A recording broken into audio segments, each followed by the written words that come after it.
মহাবাহু ব্ৰহ্মপুত্ৰ নৈৰ তীৰত প্ৰাকৃতিক পৰিৱেশৰ মাজত মহানগৰীৰ পাণ্ডু সদিলাপুৰত শ্ৰী শ্ৰী কানাই ঠাকুৰ নামঘৰৰ সমীপত দেৱকান্ত ভৱন নামেৰে এটি আটকধুনীয়া ভৱনৰ প্ৰথম মহলাৰ আধাৰশিলা স্থাপন কৰে অসমৰ মুখ্যমন্ত্ৰী ডক্টৰ হিমন্ত বিশ্ব শৰ্মাই।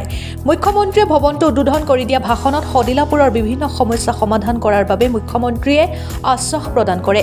দেৱকান্ত কাকতিয়ে নিৰ্মাণ কৰা ভৱনটো ৰাইজৰ মাজত উৎসৰ্গিত কৰা অনুষ্ঠানত বিশেষ কৰ্তব্যৰত বিষয়া হেমন্ত চৌধুৰী, গুৱাহাটী মহানগৰ জিলাৰ সভাপতি তপন চন্দ্ৰ দাস সহিতে বহু বিজেপি কৰ্মী উপস্থিত থাকে। মুখ্যমন্ত্ৰীয়ে তেখেতৰ ভাষণ প্ৰসংগত উল্লেখ কৰে। মুখ্যমন্ত্ৰীৰ আগমনৰ খবৰ বিয়পি পৰাৰ লগে লগে সদিলাপুৰ অঞ্চলৰ হাজাৰ হাজাৰ অনুৰাগীয়ে সভাস্থলী ভৰি পৰেহি। সদিলাপুৰৰ পৰা বিশ্বজিৎ বৰ্মনৰ ৰিপৰ্ট, অৰুণোদয় আছাম।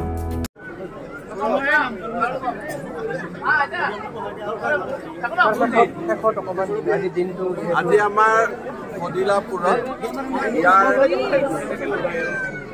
আমাৰ সদিলাপুৰত এজন গাঁৱৰ বৰবৰহী ব্যক্তি তথা ইণ্ডিয়ান অইল কৰ্পৰেশ্যনৰ প্ৰাক্তন অভিযন্তা দেৱকান্ত কাকতিয়ে তেখেতৰ গাঁঠি ধনেৰে ৰাইজৰ বাবে সুন্দৰ ভৱন এটা নিৰ্মাণ কৰি উলিয়াইছে। ভোগালী বিহুৰ দিনা ভৱনটো উদ্বোধন কৰি মনত আনন্দ পালোঁ আৰু কাকতি ডাঙৰীয়াক ধন্যবাদ। আজি সমষ্টিতে যিহেতু ভোগালী উদযাপন কৰাৰ দৰে হ'ল আৰু দুই এটা প্ৰগ্ৰেম আছে কৰি লওঁ। ঠিক আছে।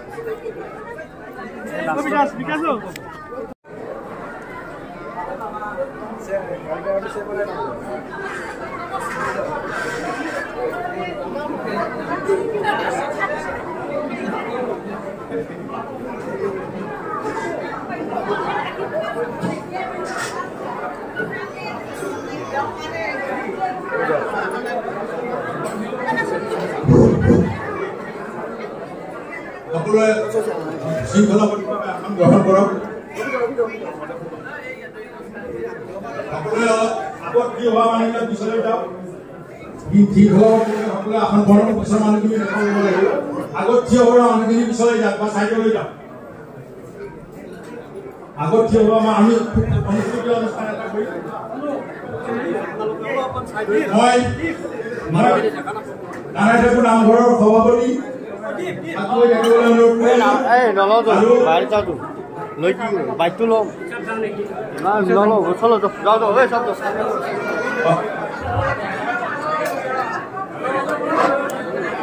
আজিৰ এই অনুষ্ঠানত উপস্থিত সদিলাপুৰৰ সন্মানীয় ৰাইজ, আই মাতৃসকল আৰু যুৱক যুৱতী, বন্ধু বান্ধৱীসকল,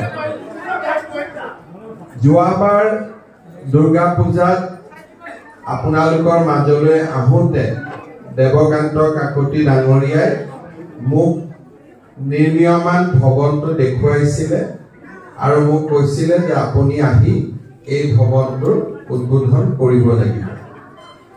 মই যোৱা মাহত মোক কৈছিলে যে ভৱনটো উদ্বোধন কৰি দিব লাগে, কিন্তু মই মনতে ভাবিছিলোঁ যে পুহ মাহত বৰ ভাল নহ'ব, গতিকে মাঘ বিহুৰ দিনাখনেই সংক্ৰান্তিৰ দিনা এই ভৱনটি আমি উদ্বোধন কৰিম।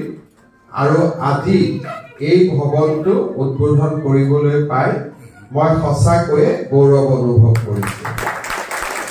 আমাৰ সমাজত বিভিন্নজনে টকা পইচা উপাৰ্জন কৰে আৰু টকা পইচা উপাৰ্জন কৰাৰ পিছতো সেই টকা পইচাৰে ৰাইজৰ কিবা এটা কৰিবৰ কাৰণে মানুহক বহুত সাহস লাগে। মই নিজে বিশ্বাস কৰোঁ যে আমি জীয়াই থকা দিনাৰ পৰা মৃত্যু হোৱাৰ দিনলৈ বহুত দিন সময় নাথাকে। আমি যিসকলে এতিয়া আমাৰ সৰু ল'ৰা ছোৱালীসকলক দেখোঁ, তেওঁলোকে মনত পেলাব যে কেইদিনমান আগতে আমি নিজেও সৰু ল'ৰা ছোৱালীৰ দৰে আছিলোঁ। ক'ব নোৱাৰাকৈ হাইস্কুল পালোঁ, ক'ব নোৱাৰাকৈ হায়াৰ ছেকেণ্ডেৰী, ক'ব নোৱাৰাকৈ কলেজ, ইউনিভাৰ্চিটি, বিয়া পাতিলোঁ, ল'ৰা ছোৱালী হ'ল, ককা দেউতা হ'ল। যিমান সোনকালে আমি ভাবোঁ তাতকৈ বহুত বেছি সোনকালে আমাৰ জীৱন চকৰি পাৰ হৈ যায়। কিন্তু আমি নিজেও জানো যে আমি একো বস্তুৱে লগত লৈ যাব নোৱাৰো। আমি যিয়ে উপাৰ্জন নকৰো কিয় আমি জন্মৰ সময়ত যেনেকে আহিছিলো ভগৱানৰ ওচৰত আমি ঠিক তেনেকৈ যাব লাগিব আমাৰ জন্মৰ সময়ত কাপোৰযোৰ নাছিলে আৰু মৃত্যুৰ সময়ত থাকা কাপোৰযোৰো আমি শৰীৰৰ পৰা গুচাই ল'ব লাগিব আৰু যি ধৰণে জন্মিছিলো সেই ধৰণে আমি আকৌ ভগৱানৰ ওচৰলৈকে যাব লাগিব তাৰ পিছত আত্মা অবিনশ্বৰ গতিকে আমি আকৌ কোনোবা নতুন শৰীৰত প্ৰৱেশ কৰি আমি আকৌ এই পৃথিৱীলৈ আহিম আৰু এই ধৰণে যেতিয়ালৈকে মোক্ষ মানুহে লাভ নকৰে তেতিয়ালৈকে মানুহৰ অহা যোৱা এই প্ৰক্ৰিয়াটো চলি থাকে আমাৰ অন্তৰত যদি এটা ভাৱ থাকে যে আমি মানুহৰ বাবে কাম কৰিম তেতিয়া আমাৰ আত্মাটো পবিত্ৰ হয় জন্মৰ সময়ত আমাৰ আত্মাটো একেবাৰে পবিত্ৰ হয় কিন্তু সমাজত ইমান বিলাক ক'ব গ'লে বহুত কাৰক আছে যিয়ে আমাৰ আত্মাটো মলিন কৰি কৰি লৈ গৈ থাকে ব্যৱস্থাৰ মাজত পৰি কেতিয়াবা আমি মিছা কথা ক'ব লাগে উপায় নাপায় পেটৰ তাৰণাত কেতিয়াবা দুই এটা নকৰিবলগীয়া কাম কৰিবলগীয়া হয় আৰু কেতিয়াবা পৰিৱেশ পৰিস্থিতিৰ পাকত পৰি আমি ভুল বুলি জানা কামটো বাধ্যত পৰি আমি কৰিবলগীয়া হয় এতিয়া আমাৰ আত্মাটো মলিন হৈ যায় প্ৰত্যেকটো বেয়া কামৰ মাজেৰে আমাৰ আত্মাটো মলিন হৈ যায় কিন্তু প্ৰত্যেকটো ভাল কামৰ জৰিয়তে আকৌ আত্মাটো শুদ্ধ হয় পৰিষ্কাৰ হয়